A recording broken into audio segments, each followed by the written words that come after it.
I'm Tim Beatley. I teach in the Urban and Environmental Planning Department in the School of Architecture, and I'm the co-director with Ruben Rainey of this still new Center for Design and Health. And so I'm going to back up a little bit and talk a little bit about this relationship between built environments, cities in particular, and health, because I'm an urban planner by training. I'm not an architect. So I tend to think about things outside the buildings and at kind of neighborhood, city, and even regional scale. So I'll give you just a little introduction to some of the things that we're thinking about in the center, some of the faculty that are involved in the center, and then focus in and talk a little bit about one research project that we have going on that has to do with nature in cities, the role of nature. So pretty obvious, I think, to a lot of you that there has been this building evidence about the relationship between the design and planning of the built environment and health. Whole series of studies, Moran study here showing the relationship between sprawl and a whole host of chronic health problems, asthma, hypertension, arthritis, chronic lung disease.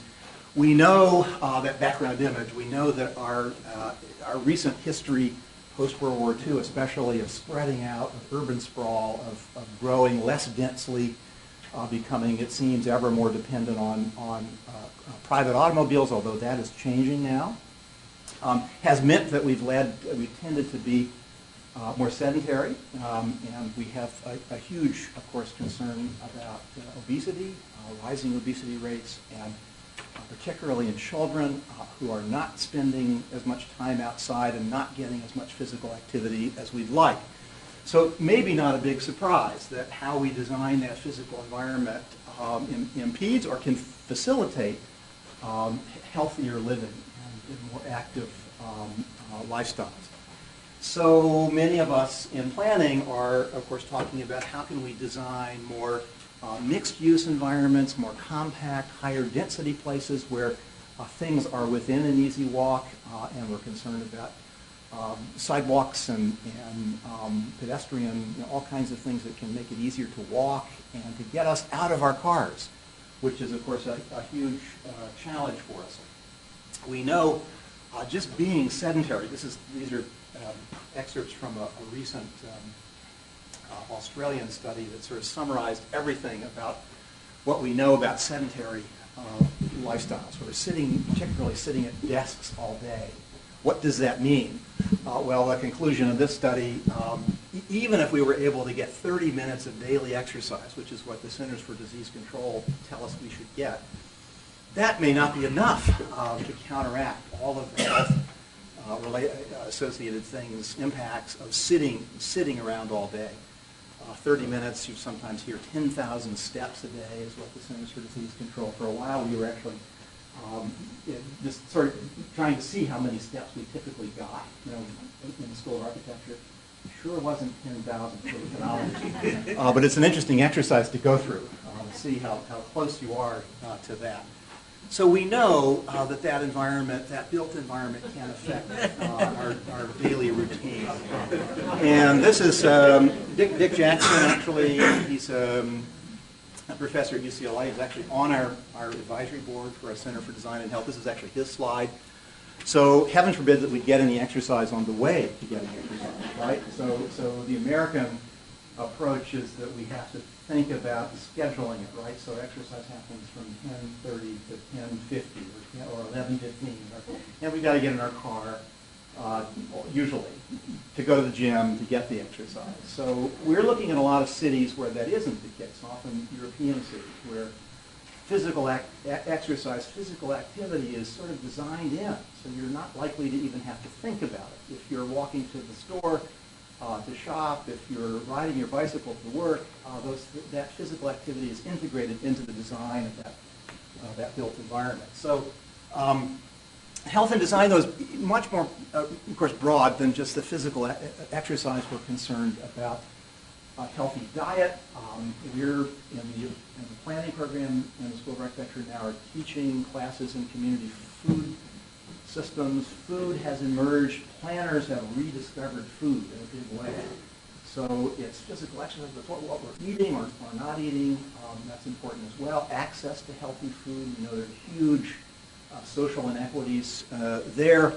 How much social interaction are we getting in the course of a normal day? It turns out that Americans, the evidence is pretty alarming. Americans are fairly isolated when you see how many friendships and how many deep friendships a typical American has. Not very many. At the same time, a lot of the evidence is showing that mortality rates, for example, cancer mortality goes down, where patients have a more extensive network of friends and family, deeper friendships. Not a big surprise.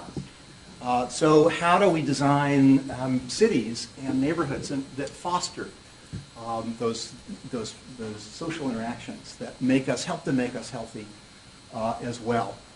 So these are some pretty meaty questions for us, and there's Sophie.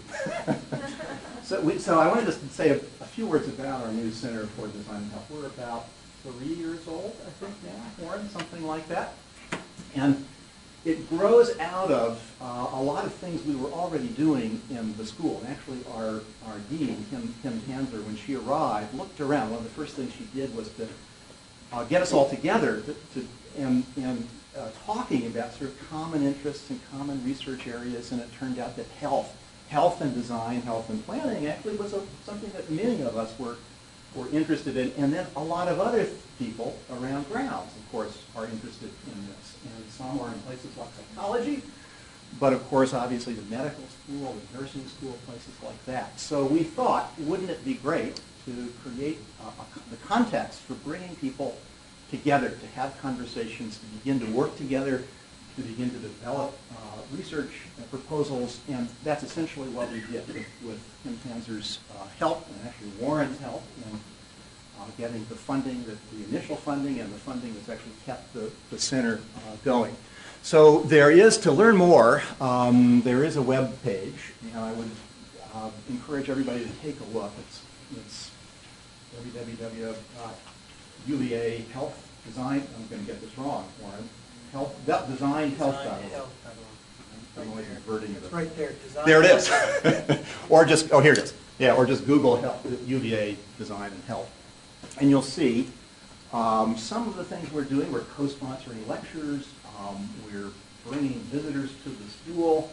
We're trying to integrate a health lens, a health perspective into our studios, and thinking about the kind of curricular dimensions of this. We're developing joint programs with public health, thinking about a certificate in design and health. We haven't been able to do that yet, but that's likely to happen in the next year. In planning, we have a couple of courses, Healthy Communities, a couple of classes that focus on design and health. And one of the most important things we've done is to create a fellows program. And getting just a little bit of money and a lot of moral support. Maybe more important in a sense. But Sophie was our inaugural Design and Health Fellow. I'm very excited. So this year we have a cohort, in fact, 3. So we have 2 professors from the medical school and 1 professor from the nursing school. So they are the new fellows. It's been terrific work. And one of the ideas behind this is that we're encouraging, we're enticing faculty outside the School of Architecture to come to us, in a sense, and join with us. And so part of the requirement is that you propose a research project, but you also propose to work with somebody in the school. So that's a very interesting model. So here's the mission, and there's a lot more information. We're also supporting a small grants, research grants program for our faculty within the school, and a number of other things that we're doing. But we're largely, the first 2 or 3 years has really been about igniting conversations and bringing people around a table to work together on this issue. And it is a really meaty issue. So what is a healthy place? All the things we've just talked about. A lot of our interest has been at the kind of neighborhood level. There's a fair amount of work and a fair amount of interest in the building design, and of course a lot of health facilities and hospitals that are being designed and built today with clearly a new emphasis on how can that building help to heal people and make them healthier. But a lot of the work really has to happen outside that building and has to be about neighborhoods. This is a neighborhood actually where we filmed. Warren mentioned this Nature and Cities documentary film. And this is a neighborhood in the Netherlands.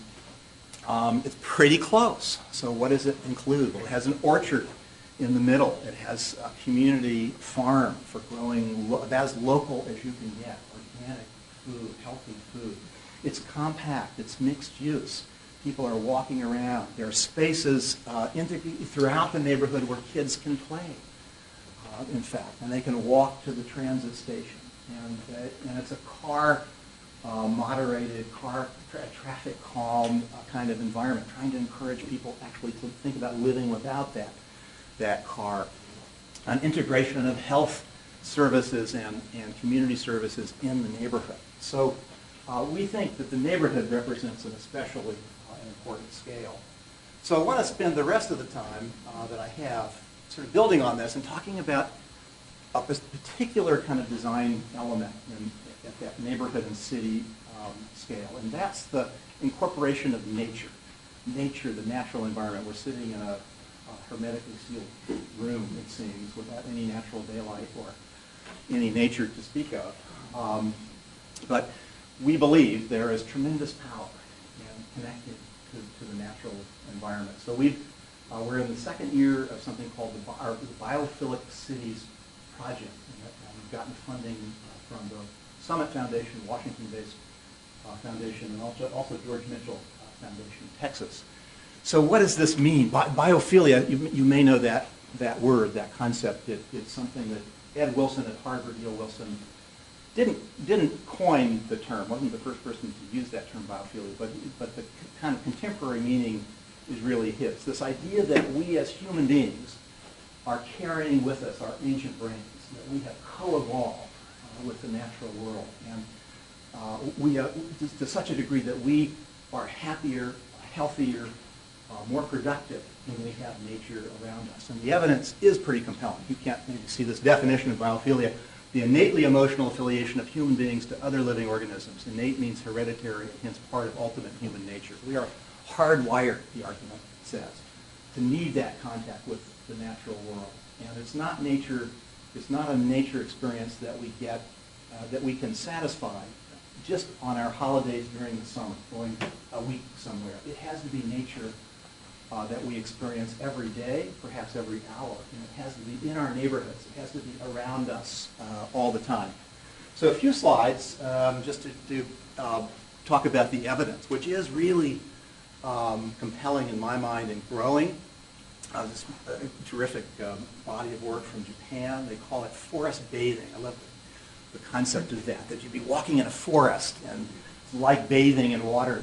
You're hearing the bird sounds and you're seeing the dappled light and immersing yourself in that forest. And we know from this evidence, this research, that stress hormone levels go down at the end of that walk. That forest bathing serves to boost your immune system. That there are physiological and mental positive values that result from having that nature.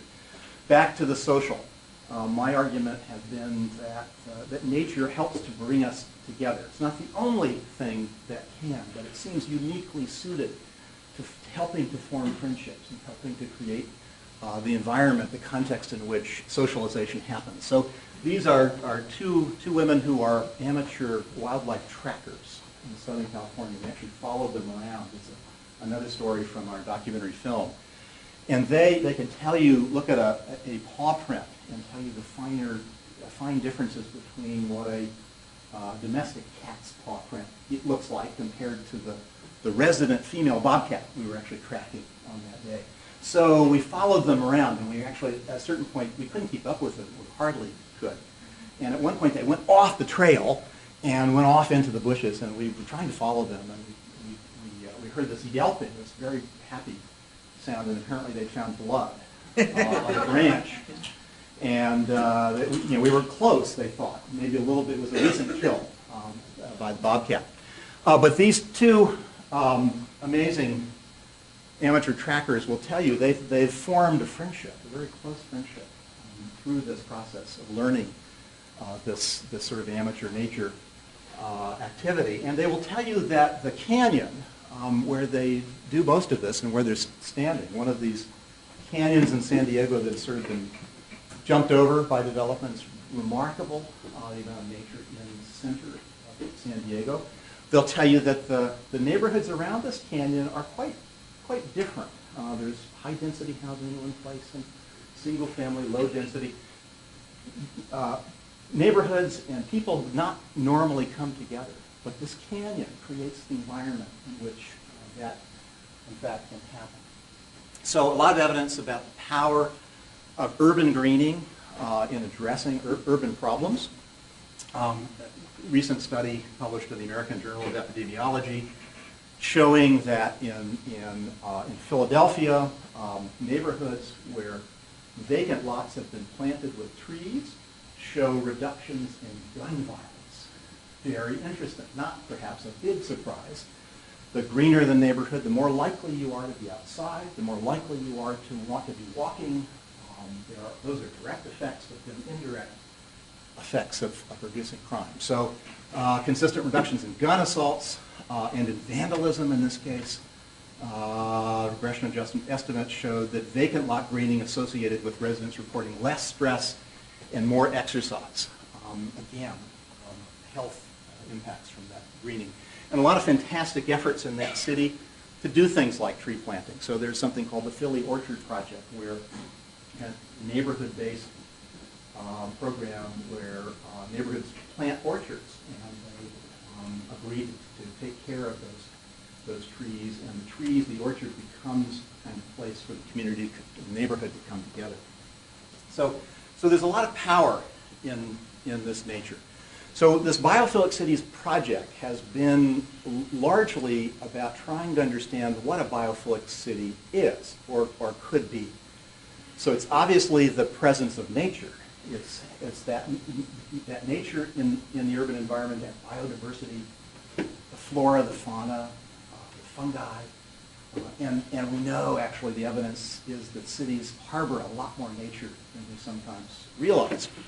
So here's you can't see this very well, background image from Helsinki, Finland.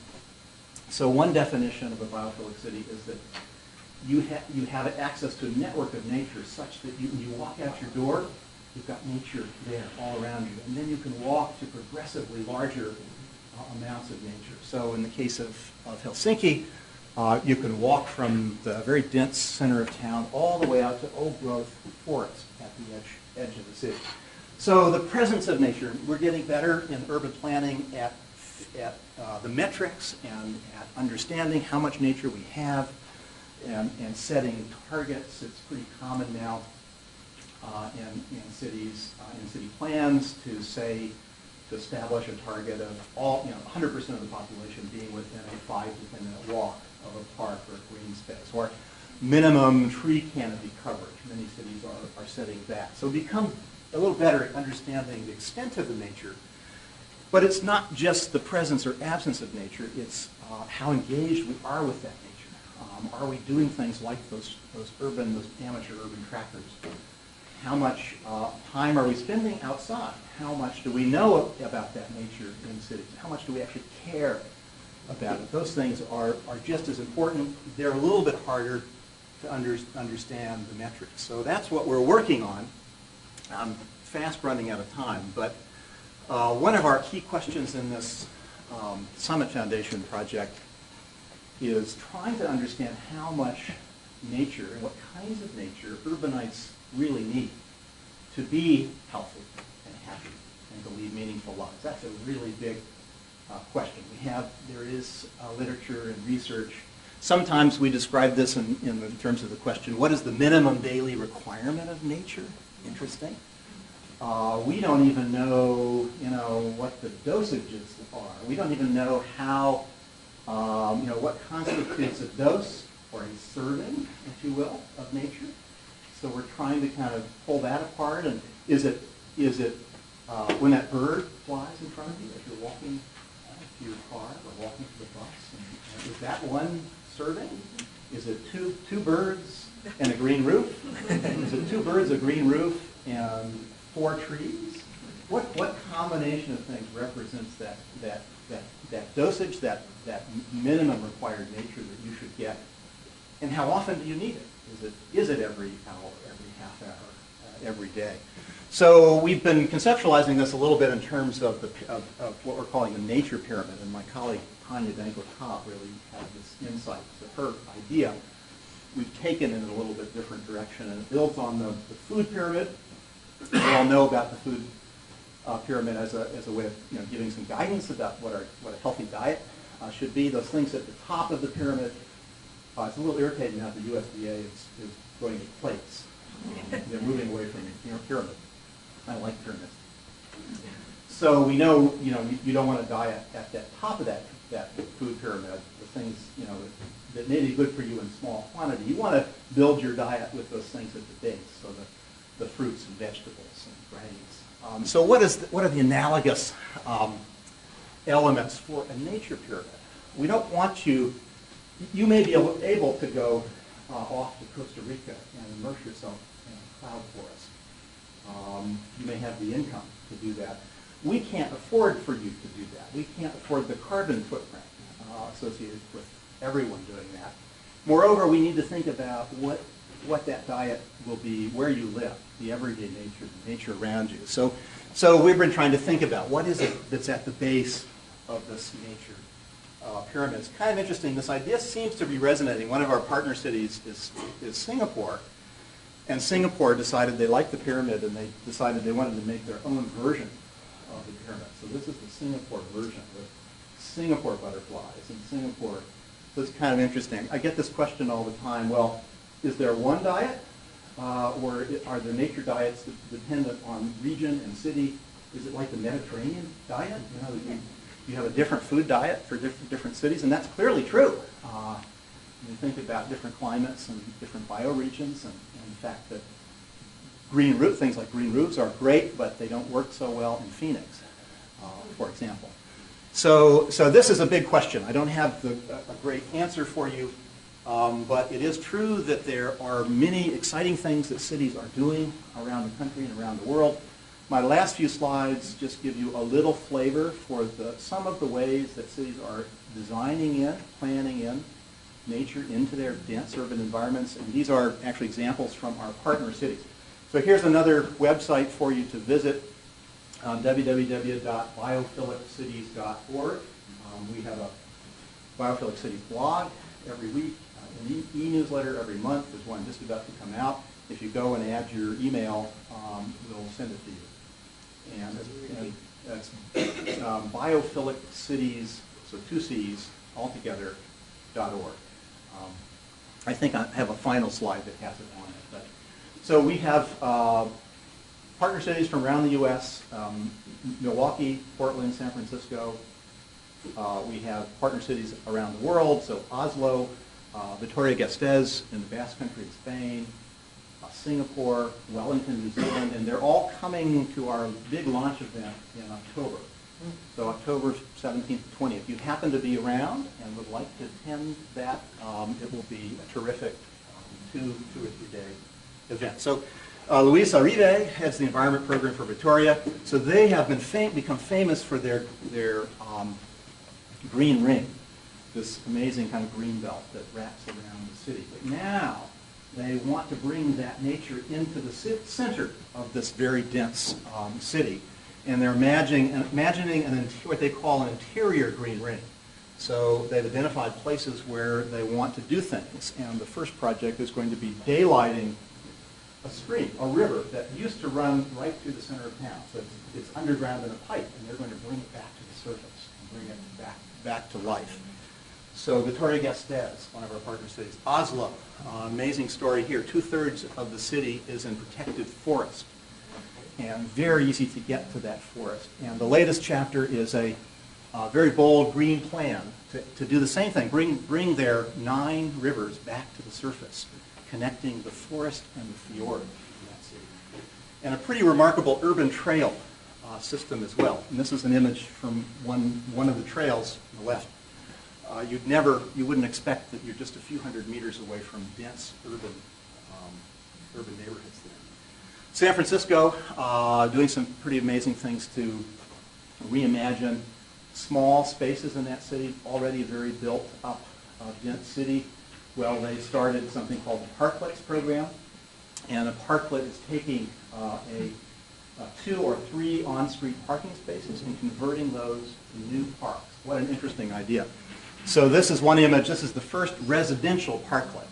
Jane Martin, who's a landscape architect, designed this, including a vegetative dinosaur, which connects to the deeper history of that city. I'll stop here just a minute. Portland, amazing things to incorporate green into the city that does many things. In particular, collects, retains, treats stormwater. So this is our partner, Linda Dobson, who runs the stormwater management program for the city of Portland.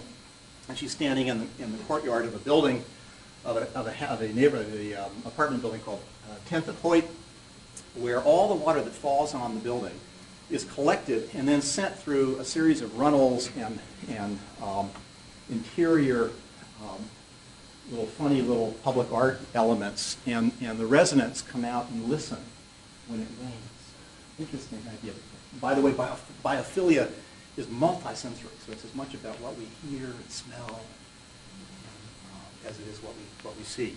Milwaukee, another partner city, that just opened their 3rd neighborhood-based ecology center, and they're taking a part of the Menominee River and restoring it as a huge story about rivers and how rivers can enhance quality of life. One of our partner cities is Phoenix, and Phoenix has an amazing story about its urban desert conservation efforts. And this is an image from Scottsdale, where they have a 17,000 acre urban desert preserve. And we filmed, actually, this is Jane Rao, who was one of the founders of this preserve. We filmed her last year. She's just turned 90, and she hears the benefit of nature in cities, particularly for older folks. Her doctor loves this. Her bone density has gone up. Her weight's back to what it was in high school. She's healthy. She's getting up early in the morning. She's made friendships. And she's just an amazing force behind this park. So last couple of images, Singapore, then I'll stop. Singapore is quite a remarkable story. Here, what we're interested in learning is how can you have nature in a very vertical city. So most of the people living in Singapore are living in high-rise buildings. How do you have nature? How do you live an existence close to nature in that kind of environment? And they've figured it out in many ways. So they've added in the last 15 years a couple of million people to their population, but at the same time, they've actually increased the percentage of green cover in this city. And they've done it in very creative ways. These are images of their Parks Connector network, which connects major population points with parks, and much of it happening at this sort of canopy walk level. And if you're interested, by the way, our latest film, which you can find on YouTube, is called Singapore, a Biophilic City. If you just Google that, you'll find it. It's about a 45-minute film, basically telling these different stories from Singapore. This is one story about an amazing green school. I skipped over this story. Eight-story high interior, mostly interior green wall in the commercial district in Singapore. And we have a part of the film that talks about the most biophilic hospital I have ever seen, KTPH, and it's remarkable. Everything from a beautiful green interior courtyard that many of the windows look down upon, to growing food actually on the rooftop. Actually, 140 fruit trees on this hospital roof are one part of the building. Okay. So this is my last slide. If you'd like more information, Warren mentioned this book called Biophilic Cities. It's a thin book, partly because my publisher said people don't want to read big fat books anymore. Mainly it's because we're just beginning to understand this subject, and this book was an effort to try to throw out some ideas and to speculate about what biophilic cities could be or should be, and so it's meant to be a little shot across the bow in some ways. And here's a screenshot of the Biophilic Cities webpage. There's a page for each of our partner cities. Soon there'll be a lot more information about this launch event happening in October.